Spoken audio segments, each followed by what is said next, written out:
So I posted a video about the double slit experiment that went viral. And there is no shortage of people saying that the experiment was debunked. And the main argument is that it's not conscious observance that is changing the result, but rather the measuring instrument. Essentially, everyone that's saying it's debunked talks about how the device that was measuring it is an electronic device and it causes a change in the result. Essentially, the observer was the thing that was interfering with the result, which created that change. So there's a bunch of articles out there that talk about debunking this myth in quantum physics, about how people ignore cause and effect. The electronic observer caused that effect. Here's my point though.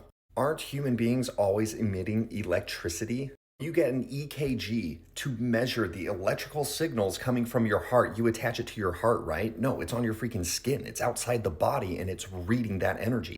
You can get an EEG to measure the electrical waves within your brain. These waves are forms of non-visible light.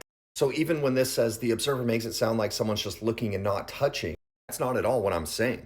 Are we not always emitting non-visible waves of light? Human body's electromagnetic field. We are constantly radiating out, interfering with everything around us. I do want to talk about this, where people talk about how a lot of times, simulation theory or these different things can be compared to a religion because it's based on assumptions of faith in a higher power, not reality. Let me give you an analogy. Let's say we found a strawberry and no one's consumed one before. So we use all the scientific methods we can to dissect it, to pull it apart, to figure out what it is, what it's going to taste like. Through that scientific dissection, we can learn a lot about what a strawberry is and isn't. You can also learn a lot about it by experiencing it, literally just by eating it.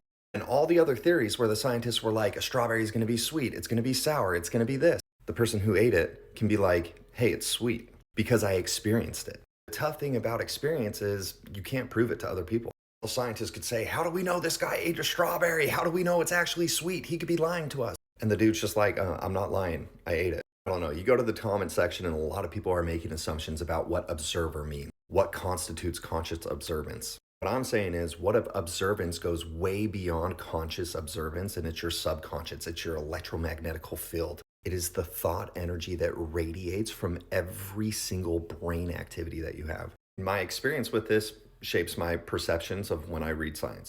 And it's totally fine if you disagree, but experience is a pretty damn good teacher.